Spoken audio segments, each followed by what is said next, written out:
I think you've had the highlight of your season. And I don't mean that in a disrespectful way. I think you might have. Sounds disrespectful. It's going to get worse. Like, I mean, if it doesn't get worse and they come out of the next 4 games with 10 points. I thought you were going to give them some kind of heartfelt positive, let's do this. And you were like, nah, it's going to get worse. It's downhill from here. 1 win, 1 draw, 9 losses. Relegate him now. I love it, mate. And because he's a scumbag. Cut!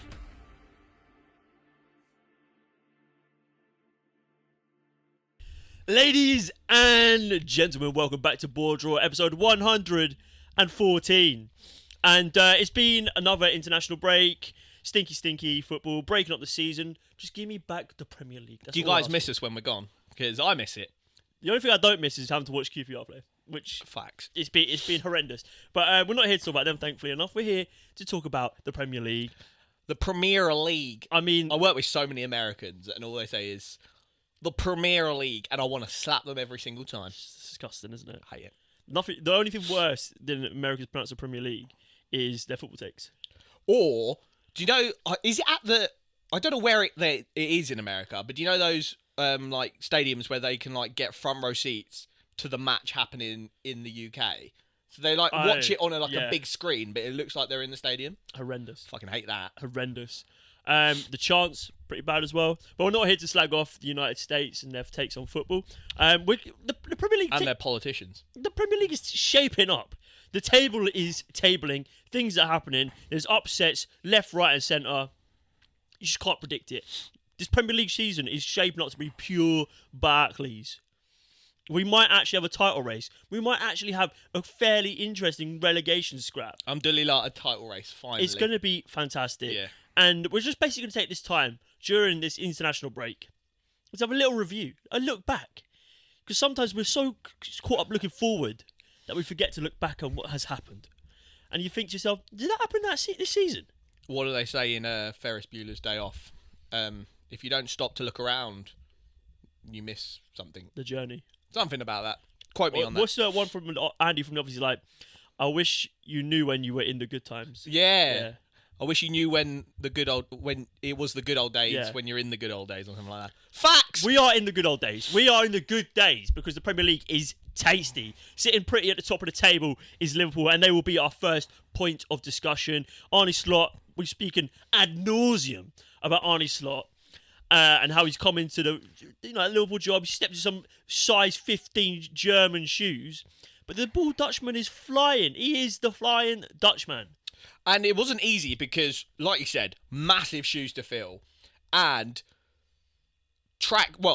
you've got like a excellent kind of copy in like Ten Hag has come from Dutch football, very good CV in Dutch football, quite good little European CV, come to a big English club, big shoes to fill, flopped. Sacked. Yeah, you've had like that sort of like preliminary tester. Exactly. And it's gone horrendously. So it's mental that Liverpool did the exact same thing.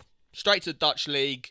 Geezer that's got a good kind of domestic CV. Not much in terms of Europe like Ten Hag had. But yeah, Arne Slot, just different aura when he came in. What Liverpool have done this season, and it's not a massive shake-up from how they've really played under Klopp. They're a lot better defensively, I think. And I think they're a bit more controlled in their build-up. 6 goals conceded. They are playing phenomenal football, and what is sort of struck out to me is their ability to just find a way. Like when things aren't working, he makes subs and they work almost every time.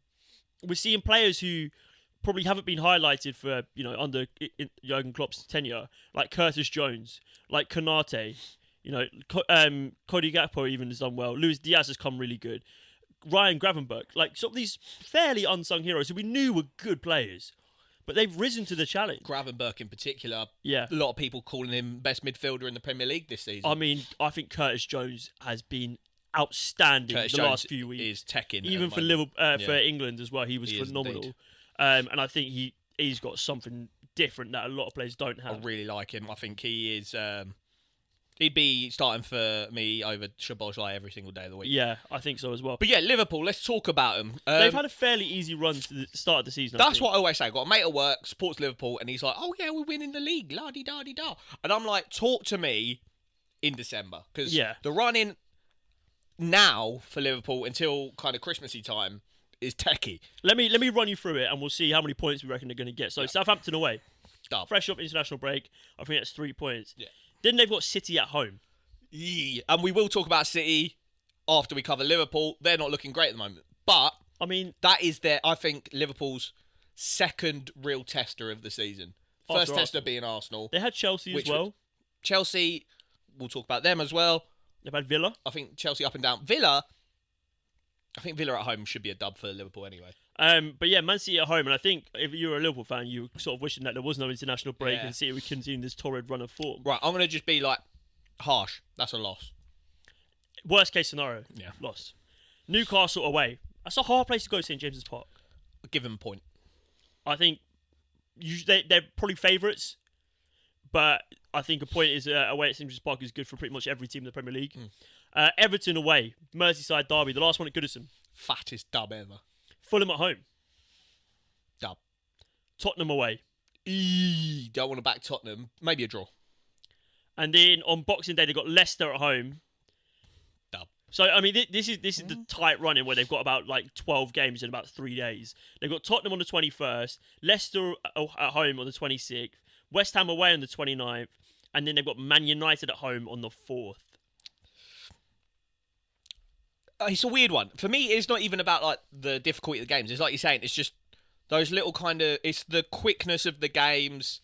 If you hit a bad run of form in December, just drop points here and there, and they start dropping in. At the moment, they're clear. They're 5 points clear.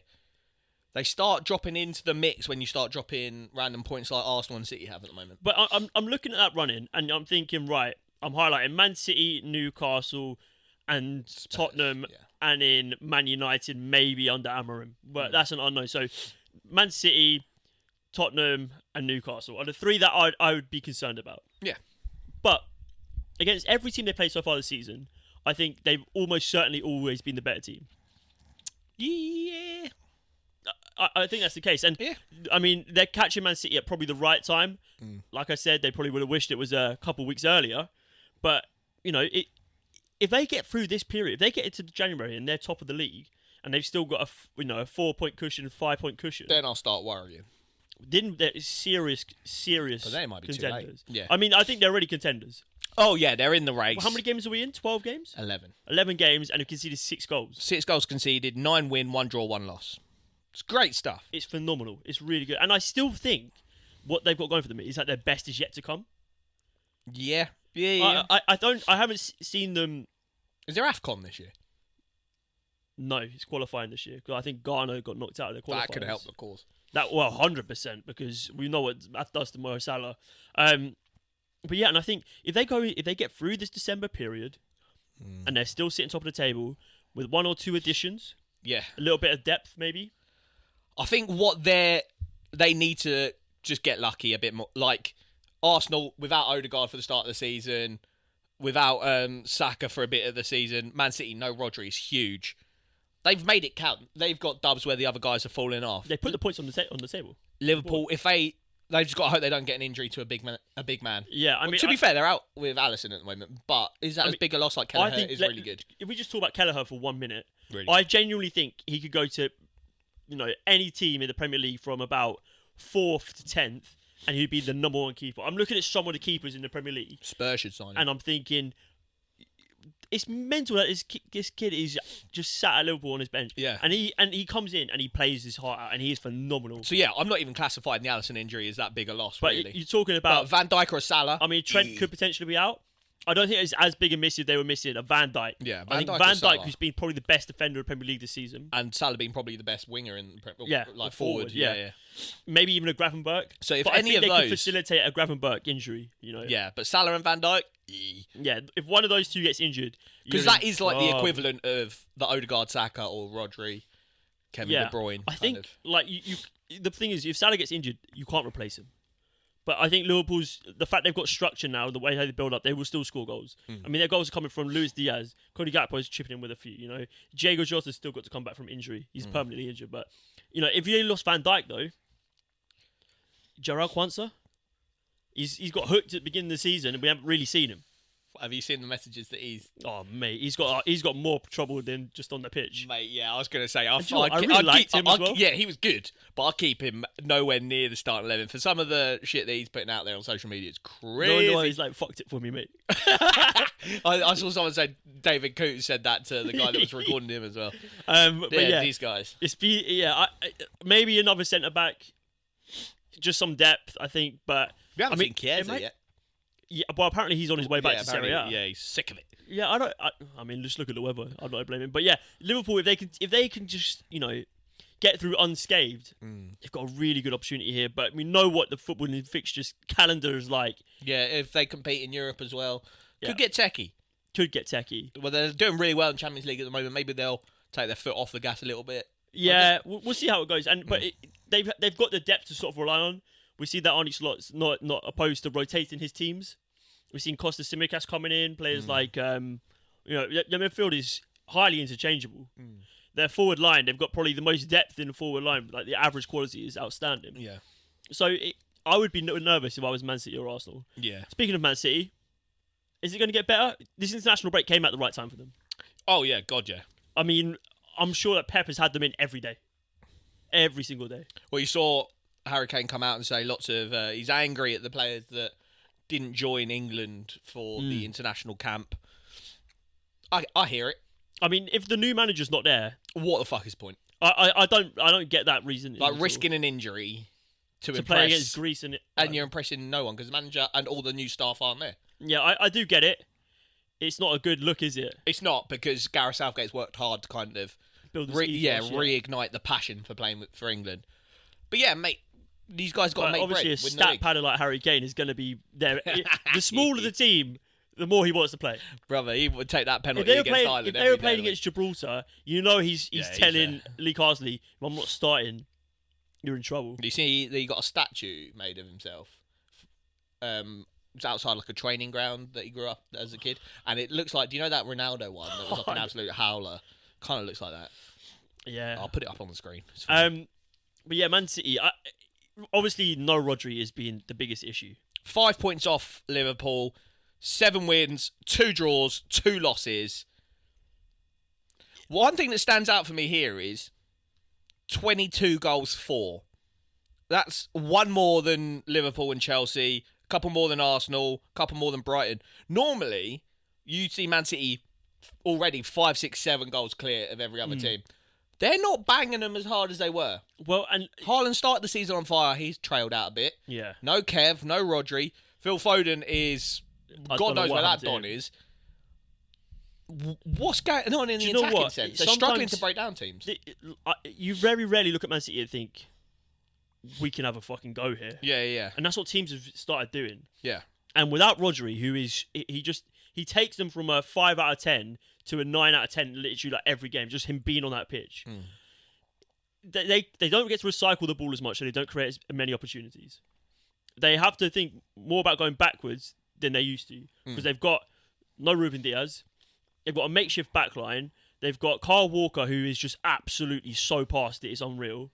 And then that midfield is like Kovacic and Gundogan. So you've got Gundogan, who's about 60, who I think is still a really good player, but he can't even do 10% of what Rodri was doing. And neither can Kovacic. Yeah. Couldn't tie his laces. It just doesn't... It strikes me like that team just doesn't have the answers like they used to. Like, no Rodri, who's insanely clutch. No Kev, who is insanely clutch. Phil Foden, who's like a ghost of last season. Last season, he was insanely clutch. He's barely helping. Haaland, last season, absolutely clutch. Yes, Haaland has bagged loads, but he scored like 4 and then he scored 3. Yeah, I'm seeing him go missing a lot. But it's like, you need to keep putting it on the plate for him. And like last Otherwise, season, he's not going to do it himself. Man City went behind in games. Like I think for a while now, they haven't had like as rock tight a defence as they used to. But last season, even if they go behind, I knew for certain they'd find a way and score like 3. Yeah. Whereas like this season, that Southampton game where they won 1-0, they struggled to get that one goal. And then that Bournemouth game, they went behind. Oh, no. Yeah, they went behind and then they struggled to get one goal. The Brighton game, struggled to get one goal. The fucking Sporting game, get battered. It's like they're struggling to find these clutch ideas that they normally have. Their line-up against Brighton was Ederson, probably still like a top 5 keeper in the league. I wouldn't say he's top 3, but he's top 5 probably. Rico Lewis, who I like, don't think he's defensively sound. Yeah, I think I've got questions about him. Then a centre-back pairing of Carl Walker. Get him gone. And Jame Simpson-Puzzi. Jeez. Vardio. Vardio is probably the only defender on that back line who I think Can hold is his maybe... head high, yeah. He's probably the best left-back in the league. Oh, yeah, probably. Kovacic sitting with Savinho, Foden, Gundogan and Nunez. It's makeshift all over the pitch. It's makeshift, and none of those are like world-class killers. Maybe Foden if he's in last season's form, or Gundo if he's in last season's form, but the drop-off's crazy. I think it's soft. There's like a soft underbelly at the minute to this team. And like even their bench, so you're expecting Akanji and Ake to play when they're fully fit. Kev will probably slot back in once he's fully fit, but you're not getting 90 minutes out of him for like 2 games a week. No. You know, you're going to get 60 and maybe a 45 if you're lucky. McAtee, O'Reilly, Bernardo Silva, obviously, who we know his quality. Wilson Esperand and Wright. I mean, that bench is honking. It's a weird one because we know the Man City Academy's got quality, like the likes of Cole Palmer, Foden, blah, blah, blah. And obviously these players need time to kind of blossom. But I totally agree. I think like teams are looking at this Man City team thinking, if we put it on them, they might not have answers. I mean, and I think that's what's coming to Pep's fruition. out there crying that their team's falling apart. The injuries have got Oscar Bob, bit part player.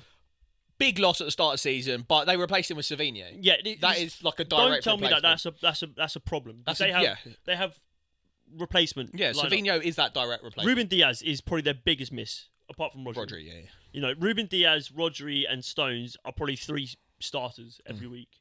Maybe not John Stones, but Rodri and Ruben Diaz. Yeah. Jack Grealish, bit part player for them. You know, yeah. I mean that's depth they lost, but it's not massive names. But I'm looking at this team and I'm thinking like, right, you still got your number one goalkeeper. You've got one of your top defenders in Vardio. You've got Phil Foden. You've got Savinho, who's like your starlet. You've got Mateus Nunes, who you paid a lot of money for, and you've got Erling Haaland, the best striker in world football. It can't be this bad. Check out our last video where we kind of dissect Man City and their issues. Is it just the kind of uncertainty around Pep maybe not being in the job next year? 115, that's looming. Is it just the Rodri thing? What's going on, Man City fans? Let us know in the comments down below. What's going on? Why are you second? Third in the league, Chelsea. I mean, for me, they've got a very nice run of fixtures up until Christmas. Do they? Hit me. Yeah, let me... So Chelsea, 5 wins. I don't know how they're in third with 5 wins out of 11. That's actually kind of madness. The league... It's good for the league. The league is incredibly tight because it goes 28 points Liverpool, 23 Man City, and then 19, 19, 19, 19, 18, 18, 18. A couple wins and you're in the top 4, mate. So between 9th and 3rd, there's 1 point. Mental. Grim. Chelsea's run. They've got Leicester away, Villa at home, Southampton away, Tottenham away, Brentford at home, Everton away, Fulham at home, Ipswich away, Palace away, Bournemouth at home, Wolves at home, Man City away, and that's the end of January. It's interesting. I mean, their next like 10 is good. I have them very low in my pre-season predictions, mainly because the last couple of seasons we had nothing to go by apart from utter shit. Yeah, and Maresca was an unknown factor going in. Really, I'll put my hands up. I like Maresca. I think he's got a bit about him. You can see that immediately when he came in, saw the size of the dressing room, and was like, "Fuck you, Sterling. Fuck you, Chilwell.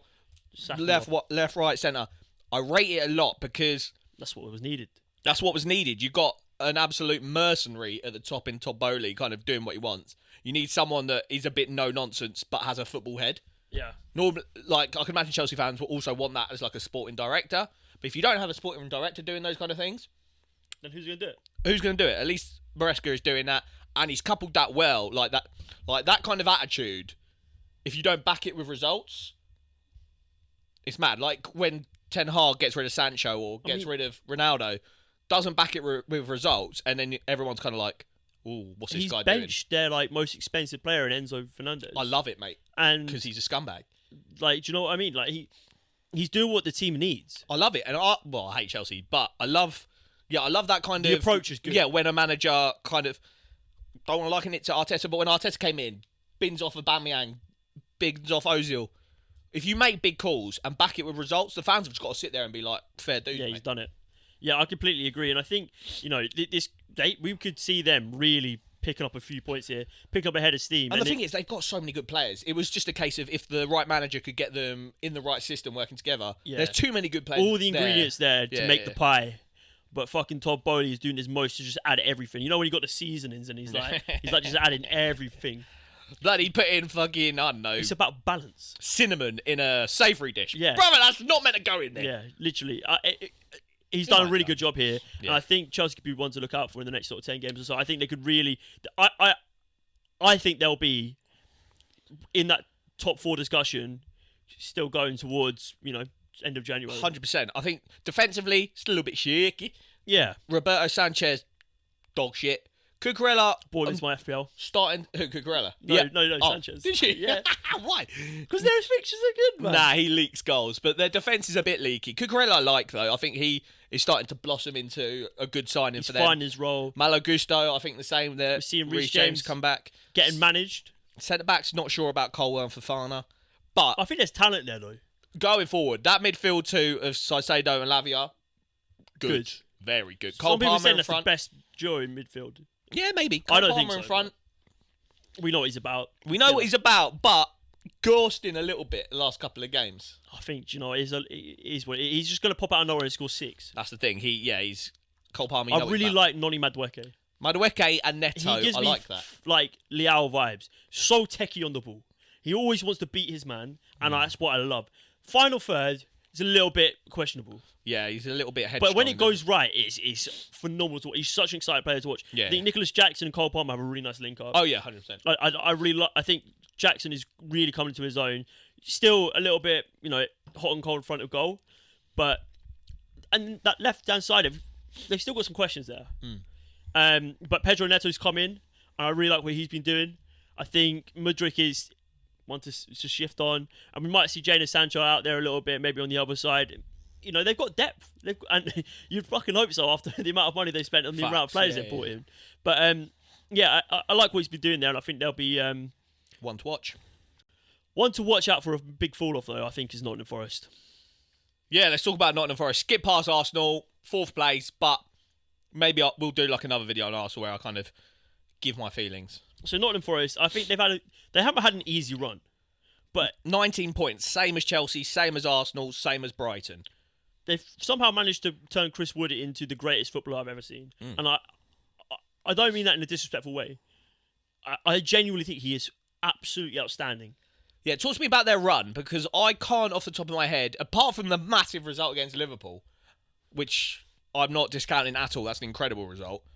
Who else have they played that's difficult? Because they played Newcastle most recently, lost that game, and they've got us next weekend, or this weekend coming. But who else have they played that's like a good result? I mean, any result for a team that I had. Started the season 1-1 draw against Bournemouth. Yeah. Then they beat Southampton. Yeah. Drew against Wolves. Yeah. Beat Liverpool.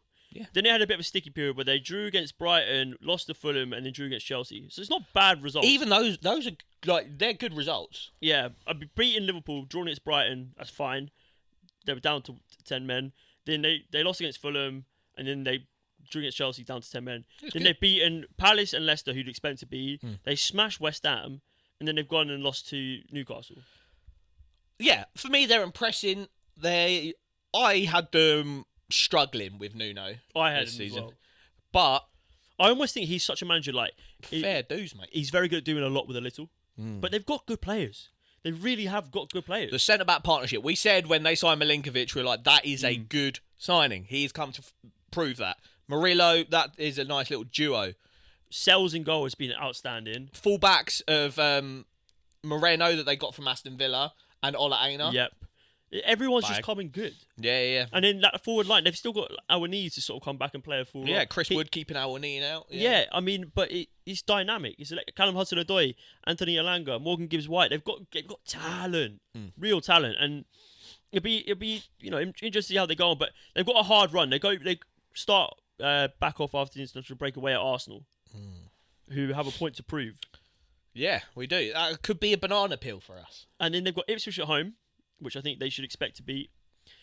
Then they've got Man City away, Man United away, Aston Villa at home, Brentford away. Brentford away is not one to laugh at because I think they've got like the best home form in the league. Yeah, that's a hard little run in. Tottenham at home. Everton away. Wolves away. Liverpool at home. So, talk to me at Christmas then, I guess, Nottingham Forest fans. I think we mustn't forget that it has been raining. No, they've had a very good run, yes. And everybody said relegation, so maybe... I think just get to that like 40 points and anything past that's a bonus. And what they're doing is they're getting the points on the board early. Mate, fucking... They're beating who they should be beating. Nice little top half finish and they're laughing. Exactly. Exactly. You finish 10th place now and probably get a European spot that way they're handing them out. But yeah, I wouldn't... I'd enjoy the ride. If I'm a Forest fan, or if I could speak to Forest fans here now, I think you've had the highlight of your season. And I don't mean that in a disrespectful way. I think you might have. Sounds disrespectful. But you can't just... It's going to get worse. Like, I mean, if it doesn't get worse and they come out of the next 4 games with 10 points... I thought you were going to give them some kind of heartfelt positive, let's do this. And you were like... Nah, it's going to get worse. It's downhill from here. But, I mean, like, if they come out of the next 4 games against Arsenal, Man City, and fucking Man United with 10 points, or 8 points or something, then I'll apologise. But for me, you're going to hit a bit of a sticky spell, but you must realise that, you've done fucking well so far. Yeah. Stick with it. Don't... Count your lucky stars that you're even in the top 5. I mean... Bitch ass. I mean, it could get a lot worse because they could have been fighting relegation. They could have not had the points on the board. Yeah. And, the FFP, PSR, all this shit, they spent a lot of money. Football's a fickle game. All I'd say to Forest fans, but I won't be as glass half empty as Luke. Take it a game at a time, mate. Beat Arsenal. Yeah, but you hop up a couple spots. Mate, if they beat Arsenal and then, get something against City, then I'll apologise. But it's not going to happen. See us at episode 116. It's not going to happen. Yeah, no, let's hope not. I love it if they take points off City. But, top half. So that's Forest on 19 points. Brighton also on 19. Fulham 18. Newcastle 18. Aston Villa 18. Tottenham, hot pile of shit. You seen they changed their badge? Apparently they want to move to just be known as Spurs. Also, what a waste of time. You got bigger things to worry about. Yeah. Sitting down in 10th, Big Ange, the Messiah himself. 5 wins, 1 loss, 5 wins, 1 draw, 5 losses. They come back to a bit of a nasty run as well. City away, Fulham at home, Bournemouth away, Chelsea at home. That is nasty, to be fair. I could see them dropping points in all of those. We won't do too much on Spurs because 10th, blah, blah, blah. Man United sat in 13th. We come off the international break and they have a new manager. Although, we should say, Ruud van Nistelrooy, 4 wins out of 4. Yeah, he's done very well. Seen people say keep him in the job. But, yeah, they got Ruben Amorim coming Apparently in. he might be going Coventry. I've heard rumours about Leicester as well. Apparently they're going to get rid of Stevie Coops and get him in. I think Steve Coops doing well. Yeah, 15th. Yeah. But, yeah, Man United, Ruben Amorim, I actually talk to me. think he's going to hit the ground running. Talk to me about him. I think he's going to hit the ground running. He's inherited Man United on a... it's been like a downhill trajectory since Alex Ferguson left. And then Ruud van Nistelrooy has sort of like alleviated a little bit. It's starting to curve a little bit. He could have left them on 4 losses on the bounce. I think Amorim's going to come in and the players going to be like, oh my God, we've got an actual like human being who can talk football, who isn't a massive weapon. They just... Like a massive bellend. To be fair, can't do much worse than 13th. They got a 0 goal difference. I think he's going to completely refresh their style of play. Yeah. I think it's going to suit players like Onana. It's going to suit players like Bruno. It's going to maybe even suit players like Marcus Rashford. Players like that. I genuinely think they're going to hit the ground running and they'll start. And I think they'll pick up some points. They've got Ipswich away. It's like, that's a fairly nice place to go for your first game back. Then they've got Everton at home. They've got a big game against Arsenal at the Emirates. Then they've got Forest at home and then City away. Arsenal, Forest, City. That's a trio where Ruben will be tested because he'll have a couple of weeks in the job by that point. But I know, he already knows how to beat City.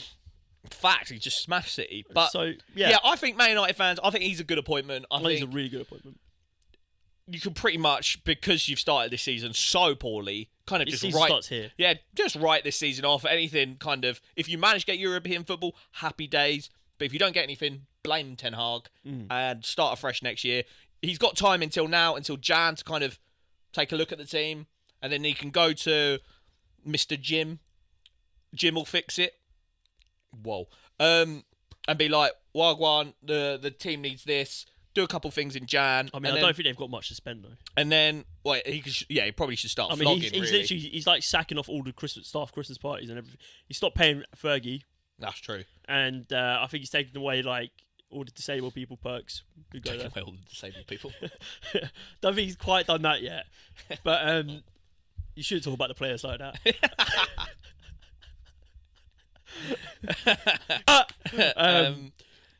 Talk to me about the bottom three, right? Because I'm Or looking the at bottom that. bunch. I'm talking about Southampton. I think this is kind of where I expect them to be. Wolves, I think you'll get better. Yeah, Wolves is a weird one because They've had a hard run. they have had a hard run. Beat Southampton in a relegation 6-pointer before the international break. I don't know. Let me talk you through. They've got too many good players. Fulham away, hard game, but they can get something there. Bournemouth at home, hard game, but they can get something there. Everton away, hard game, they can do something there. Not even a hard game. They should get something there. West Ham away, West Ham who can't keep a clean Yeah, sheet. West Ham, I think, in my opinion, probably relegation form. Ipswich at home, Leicester away. It's a nice run of form. It's a nice run, and what's positive is that they're scoring goals, and the games that they're losing are still tight. I don't think they've been blown away in games.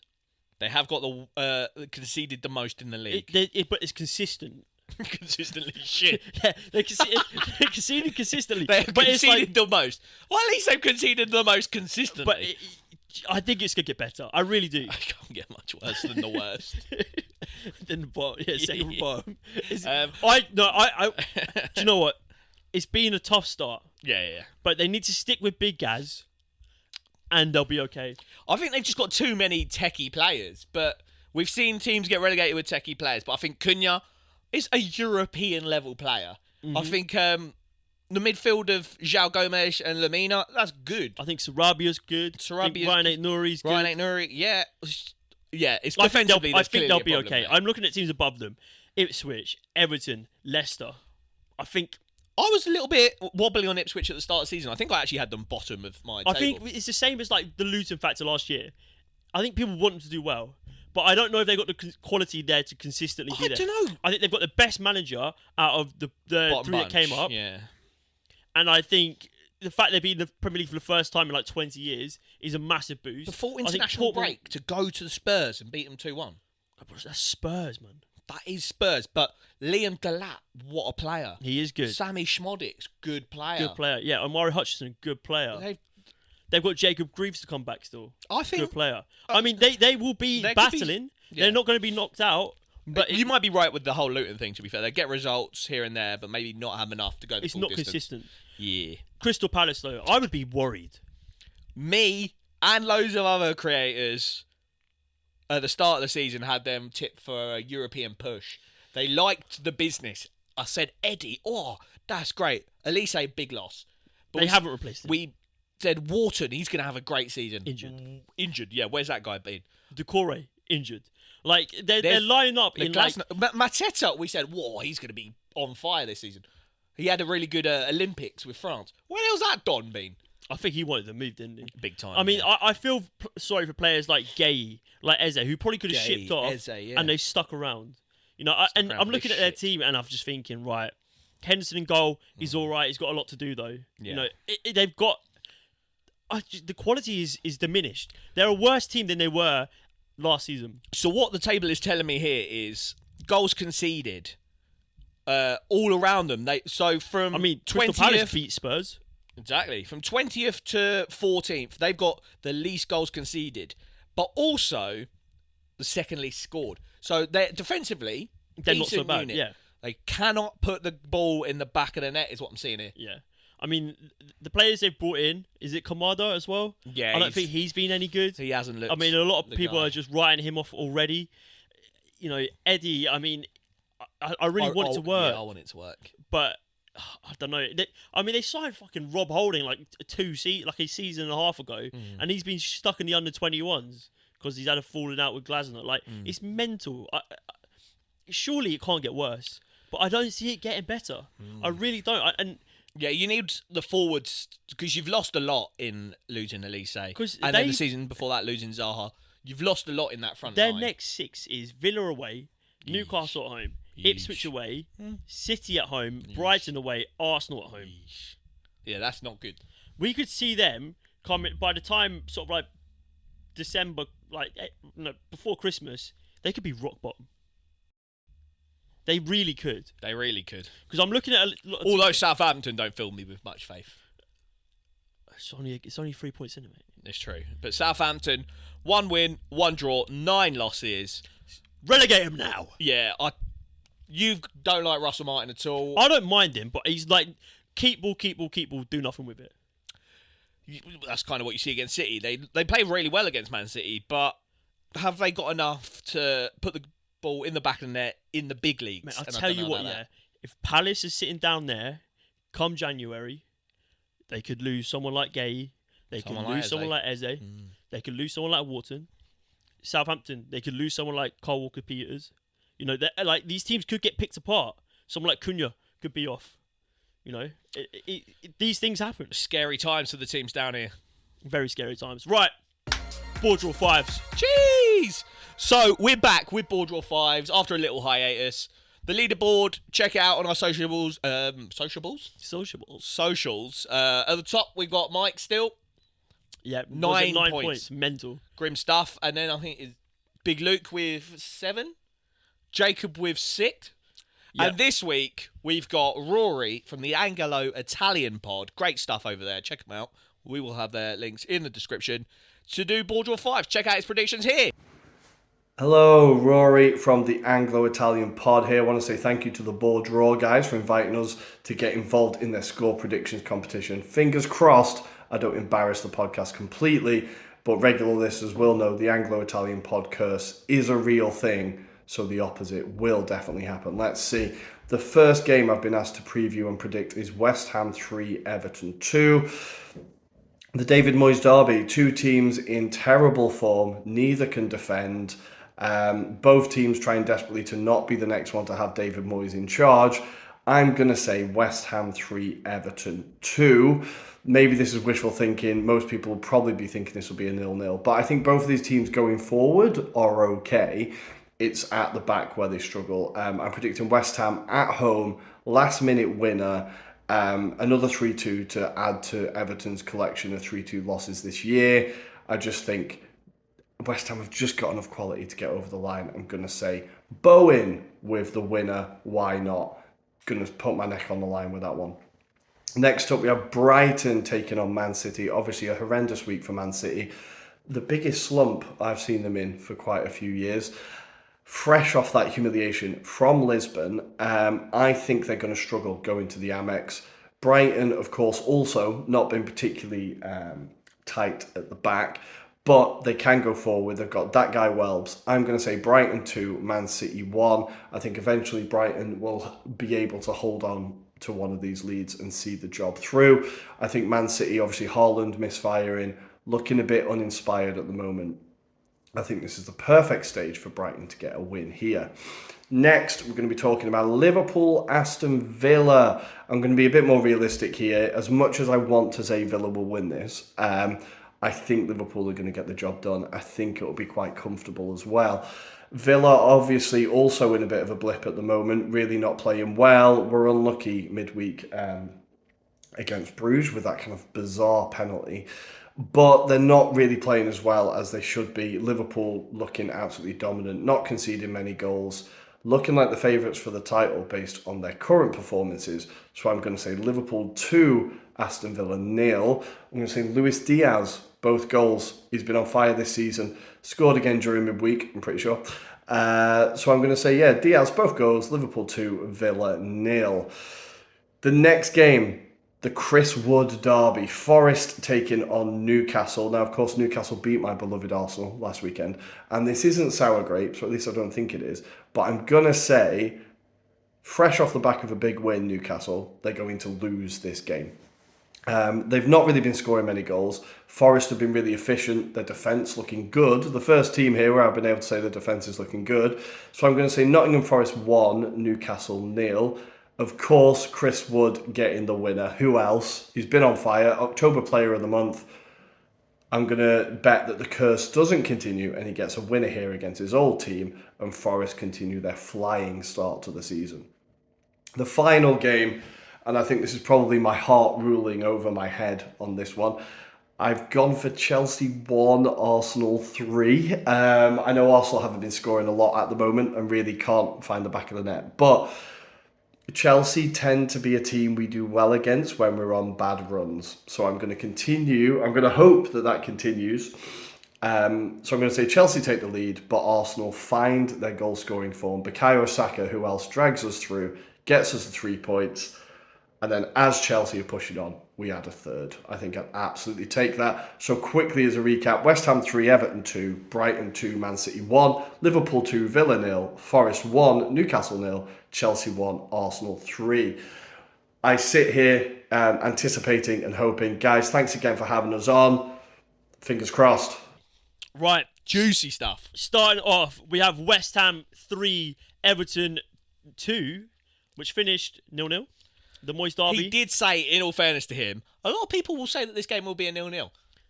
We should have said it, mate. He gets 0 points. But, yeah, no, I like it. My favourite is when people, in their build-up to their predictions, say the correct result. Yeah, it's funny.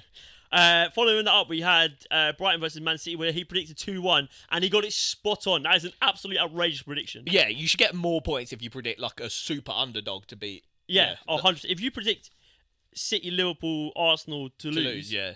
Then great stuff there, Rory. That's 3 points. Speaking of Liverpool, it was Liverpool versus Aston Villa, where he got another correct prediction, a 2-0 win to Liverpool. At this point, Luke's getting squeaky bum time. I'm getting nervous. He's 6 points with 2 games left to predict. I think as a member of the podcast, I should be able to have another go and try and top McKez. I think we both get another go, especially me. At a howler. But yes, so he's up to 6 points. Then you had Forest to beat Newcastle 1-0. That finished 3-1 to Newcastle. Don't hate the prediction, to be fair. So 0 points for that. And then he had Chelsea 1 and then Arsenal to score 3, which finished as a stinky 1-1 draw. He did say that he was going with his Arsenal heart. Not always the way, but I like it. So he finishes with 6 points, which puts him tied in 3rd place with Jacob. It's great stuff, to be fair, because I've had to do a lot of animation at the bottom end of the table. At least this time we can stick to the top end of the table. Stick to the top end of the table. But yeah, the table is shaping up nicely. If you know any creators that you want to see on here, or you're a creator yourself and you'd like to give it a go, just hit us up in any of our socials, in our DMs, and we'd love to get you on. And yeah. If you want to get any football gear for the Christmas season, festive season's fast approaching. If you want to get anybody Christmas presents, some football bits and bobs, use our classic football shirts link in the description down below. We get a little bit of kickback, which is great for the pod. Use the code BoreDraw10 at checkout. Save yourself a nice little 10% off. If you spend £100, you get £10 off. That is maths. And we get that £10 as well. Which is it's sick. Mental. Yeah, and that goes straight back into making the pod as best as it can be. I promise I won't spend it on a Christmas hacker. I might do, actually. That'd be sick. We should do it. Christmas Day podcast. Yeah, we just do donate us all your fucking Christmas money from your nan, and we'll put it on an acca. You send us a tenner, you get to put one leg on the acca. But yeah, no, use our code, check us out on socials, all that good stuff. Gamble responsibly. We will start posting more. It's been a busy time, but we're back. Hectic time. We're back. The football is back, and so is BoreDraw. Okay, bud.